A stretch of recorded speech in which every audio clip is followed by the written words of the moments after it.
ಜೀವ ಎಂದಿಗಿಂತ ಜೀವಂತ ಪರಮಾತ್ಮ ಅಪ್ಪು ಬಾಸ್ಗೆ ಅವ್ರು ಯಾವುದೇ ಕಾರಣಕ್ಕೂ ಯಾವನೇನು ಟಚ್ ಮಾಡೋಕ್ಕಾಗಲ್ಲ. ದೊಡ್ಡ ಮನೇಲಿ ಮಾತ್ರ ಅದು ಮಾತ್ರ ಬರ್ದಿಟ್ಕೊಬಿಡಿ, ಹೇಳ್ಬಿಡ್ತೀವಿ.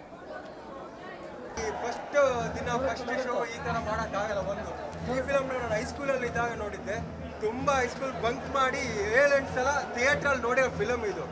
ಆದರೆ ಇನ್ನೊಂದು ಈ ದಿನ ಒಂದು ಬೇಜಾರಿದೆ. ಏನಂತಂದರೆ ಈ ಥರ ಈ ಫಿಲಮ್ ರಿಲೀಸ್ ಮಾಡಬೇಕಂದ್ರೆ ನಮಗೆಲ್ಲ ಖುಷಿ ಇತ್ತು. ಜಾಕಿ ಅನ್ನೋ ಫಿಲ್ಮ್ ಬರ್ತಿರೋ ಬಾಸ್ ಬರ್ತಿರೋ ಗಿಫ್ಟ್ ಬರ್ತಾ ಇತ್ತು ಅಂತ. ಆದರೆ ಇದರಲ್ಲೊಂದು ಯಾವುದೋ ಒಂದು ಸ್ಟಂಟ್ ವಿಷಯನ, ಇದು ಯಾವುದೋ ಒಂದು ಫೈಟಿಂಗ್ ವಿಷಯನ ಇಬ್ಬರು ರವಿ ವರ್ಮಾ ಮತ್ತು ಇವರು ಬಂದ್ಬಿಟ್ಟು ಜಗಳ ಆಡಿಕೊಂಡು ಸ್ಟೇಷನ್ವರೆಗೆ ಹೋಗಿದ್ದಾರೆ. ಅದರಲ್ಲಿ ಒಂದು ಕಾಂಟ್ರವರ್ಸಿ ಕ್ರಿಯೇಟ್ ಮಾಡಿದ್ದಾರೆ. ನೀವು ಕಾಂಟ್ರವರ್ಸಿ ಕ್ರಿಯೇಟ್ ಮಾಡೋಕ್ಕೋಸ್ಕರ ಬಾಸ್ ಫಿಲಮ್ನ ಹೆಸರು ತೆಗಿಬೇಡಿ. ಇಷ್ಟ ನಾನು ಹೇಳಕ್ಕೆ ಹೇಳ್ತೀನಿ. ಅವ್ರು ಇದ್ದಾಗ ಏನೇನೋ ಮಾಡಿಕೊಂಡು ದಾನ ಮಾಡಿದ್ರು, ಎಲ್ಲ ಮಾಡಿದರು. ಹೋದ್ಮೇಲೆ ಗೊತ್ತಾಯಿತು ಜನ ಅವ್ರನ್ನ ಇವತ್ತು ಪೂಜಿಸ್ತಾ ಇದ್ದಾರೆ, ನಮ್ಮ ಸ್ಟೇಟ್ ಅಲ್ಲ ಬೇರೆ ಸ್ಟೇಟ್ಗಳಲ್ಲೂ.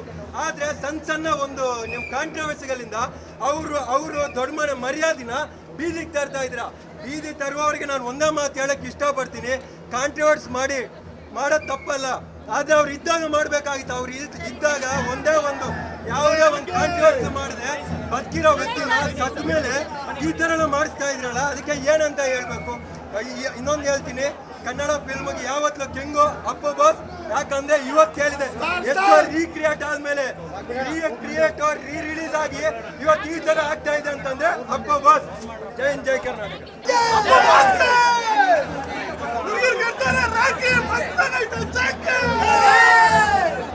ಈ ಫಸ್ಟ್ ದಿನ ಫಸ್ಟ್ ಶೋ ಈ ತರ ಮಾಡೋಕ್ಕಾಗಲ್ಲ. ಒಂದು ಈ ಫಿಲಮ್ ನಾನು ಹೈಸ್ಕೂಲಲ್ಲಿ ಇದ್ದಾಗ ನೋಡಿದ್ದೆ. ತುಂಬ ಹೈಸ್ಕೂಲ್ ಬಂಕ್ ಮಾಡಿ 7-8 ಸಲ ಥಿಯೇಟ್ರಲ್ಲಿ ನೋಡಿರೋ ಫಿಲಮ್ ಇದು. ಆದರೆ ಇನ್ನೊಂದು ಈ ದಿನ ಒಂದು ಬೇಜಾರಿದೆ. ಏನಂತಂದರೆ ಈ ಥರ ಈ ಫಿಲಮ್ ರಿಲೀಸ್ ಮಾಡಬೇಕಂದ್ರೆ ನಮಗೆಲ್ಲ ಖುಷಿ ಇತ್ತು. ಜಾಕಿ ಅನ್ನೋ ಫಿಲ್ಮ್ ಬರ್ತಿರೋ ಬಾಸ್ ಬರ್ತಿರೋ ಗಿಫ್ಟ್ ಬರ್ತಾ ಇತ್ತು ಅಂತ. ಆದರೆ ಇದರಲ್ಲೊಂದು ಯಾವುದೋ ಒಂದು ಸ್ಟಂಟ್ ವಿಷಯನ, ಇದು ಯಾವುದೋ ಒಂದು ಫೈಟಿಂಗ್ ವಿಷಯನ ಇಬ್ಬರು ರವಿ ವರ್ಮಾ ಮತ್ತು ಇವರು ಬಂದ್ಬಿಟ್ಟು ಜಗಳ ಆಡಿಕೊಂಡು ಸ್ಟೇಷನ್ವರೆಗೆ ಹೋಗಿದ್ದಾರೆ. ಅದರಲ್ಲಿ ಒಂದು ಕಾಂಟ್ರವರ್ಸಿ ಕ್ರಿಯೇಟ್ ಮಾಡಿದ್ದಾರೆ.